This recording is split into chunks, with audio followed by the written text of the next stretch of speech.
Hello everyone, स्वागत है आपका फिर से एक बार मनोरमा रे एजुकेशनल मेरे चैनल पर। आज हम पढ़ने वाले हैं कक्षा 4 नवरंग सरल हिंदी का पाठ 11 दोहे। तो चलिए हम लोग इन दोहों को पढ़ते हैं और समझते हैं इनमें क्या कहा गया है। सबसे पहला दोहा है, भले बुरे सब एक से जौलों बोलत नाही, जानी परत है काकपिक ऋतु बसंत के माही। तो बच्चों, इसमें इस दोहे में कहा गया है कि इस संसार में भला कौन है और बुरा कौन है, ये हम बाहर से किसी को देख के नहीं पहचान सकते। बाहर से सभी एक से दिखाई पड़ते हैं, लेकिन जब वे बोलते हैं तब उनके भले और बुरे होने का हमें पता चलता है। कवि ने यहाँ पे उदाहरण दिया है कौवे और कोयल का। वसंत ऋतु आने पर जब कौवा और कोयल बोलते हैं तब उनके बीच का अंतर हमें समझ में आता है, क्योंकि दोनों देखने में एक जैसे ही लगते हैं। आकार से और रंग से वो एक ही तरह के लगते हैं। जब वो बोलते हैं तब हमें उनमें अंतर पता चलता है। इसीलिए यहाँ पे कवि ने कहा है कि भले और बुरे होने का हमें पता बाहर से नहीं चलता है। जब कोई व्यक्ति बोलता है तब हमें उनके अच्छे या बुरे होने का ज्ञान होता है।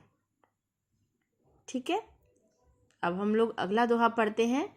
तुलसी मीठे वचन ते सुख उपजे चहुँ ओर, बसी करन यह मंत्र है तज दे वचन कठोर। तो प्रस्तुत दोहे में तुलसी जी कहते हैं कि मीठे वचन यानी मीठी बोली बोलना ऐसा है, जब हम मीठी बोली बोलते हैं तो सभी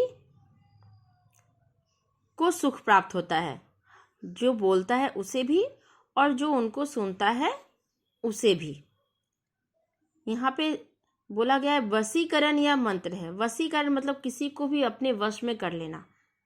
हम मीठी बोली से किसी का भी मन मोह सकते हैं। मीठा बोलकर हम किसी को भी अपने वश में कर सकते हैं। अपने वश में करने का अर्थात है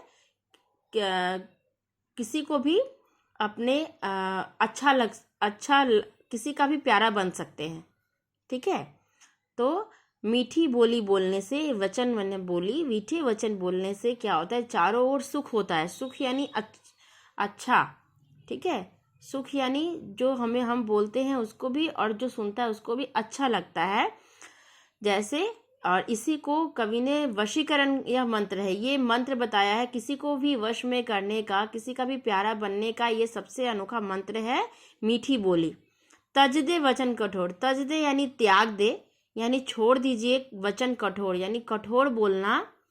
ठीक है, कठोर बोलना आप छोड़ दीजिए, क्योंकि मीठी बोली जो है बोलने से चारों ओर सुख होता है और सभी का प्यारा बनने का ये एक मंत्र है। नेक्स्ट दोहा है, ऐसी वाणी बोलिए मन का आपा खोए, औरन को शीतल करे आपहु शीतल होए। तो प्रस्तुत दोहे में कवि का कहना है कि हमें ऐसी वाणी बोलनी चाहिए जिससे मन का आपा यानी मन का घमंड, द्वेष सब दूर हो जाए और दूसरों को भी शांति प्रदान करे और खुद भी शांति में रहे।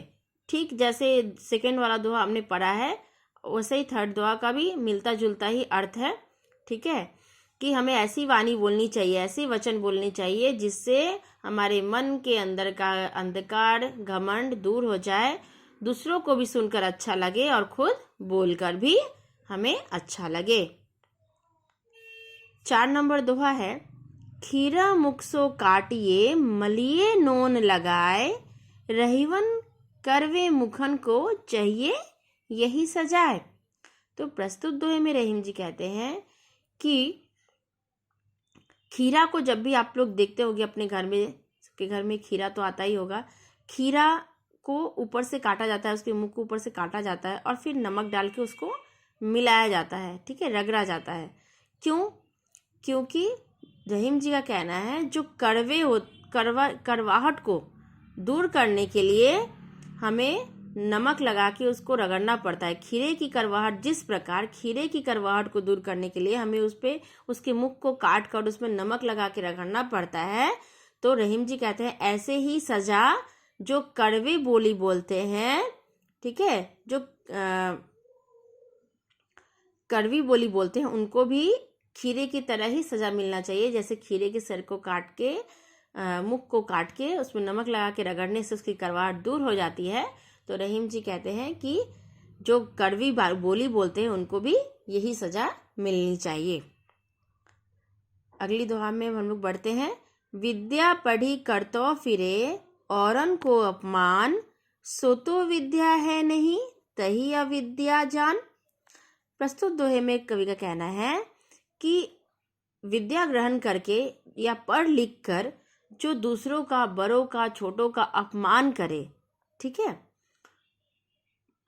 ये विद्या, वो विद्या कोई काम की विद्या नहीं है, उसको हम नहीं, उसको ज्ञानी या उसको पढ़ा लिखा नहीं माना जाएगा, ठीक है, क्योंकि वो तो व्यवहार कैसा कर रहा है, अनपढ़ जैसा, जिसको कि किसी चीज़ का ज्ञान ना हो, विद्या कभी किसी ने ग्रहण ना किया हुआ, कभी ग्रहण ना किया हो, ऐसा व्यवहार करने वाले को का पढ़ा लिखा होना भी व्यर्थ है, ठीक है। इसी में कहा गया, इसलिए कहा गया कि विद्या पढ़ी करतो फिरे। अगर विद्या पढ़कर भी, विद्या का ज्ञान लेकर भी सब कुछ पढ़ लिख कर अगर आप किस बड़ों का, छोटों का अपमान कर रहे हो, ठीक है, तो आपका पढ़ना लिखना बेकार है, वो अविद्या के बराबर है, यानी अनपढ़ के बराबर है। चलिए जल्दी से हम लोग 6 नंबर दोहे पे आते हैं। बड़ा भया तो क्या भया, जैसे पेड़ खजूर, पंथी को छाया नहीं, फल लागे अति दूर। यहाँ पे कवि का कहना है प्रस्तुत दोहे में कि बड़ा होने से कुछ नहीं होता। बड़ा होने से क्या हुआ है?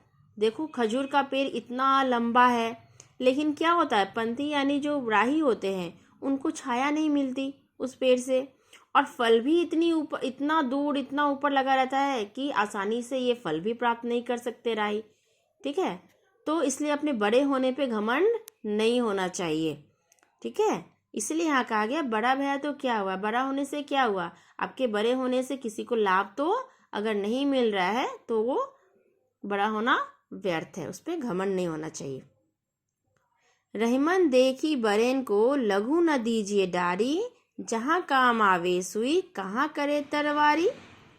यहाँ पे रहीम जी कहते हैं कि बड़े को देख के छोटे का अपमान नहीं करना चाहिए। यहाँ भी 6 और 7 नंबर दोहा थोड़ा थोड़ा सिमिलर है, ठीक है। यहाँ रहीम जी कहते हैं कि बड़े को देख के कभी भी छोटे का अपमान नहीं करना चाहिए, ठीक है, क्योंकि हर चीज़ का अपना एक अलग महत्व होता है, अपना अपना महत्व होता है। जैसे सुई का काम तलवार कभी नहीं कर सकता, जो काम सुई सिलने का काम जो है वो सुई का है, वो काम तलवार बड़ा होकर भी नहीं कर सकता। हर छोटी चीज़ का अपना एक महत्व है, इसलिए कभी भी बड़ी चीज़ को देखकर छोटी चीज़ का अपमान नहीं करना चाहिए, ठीक है बच्चों।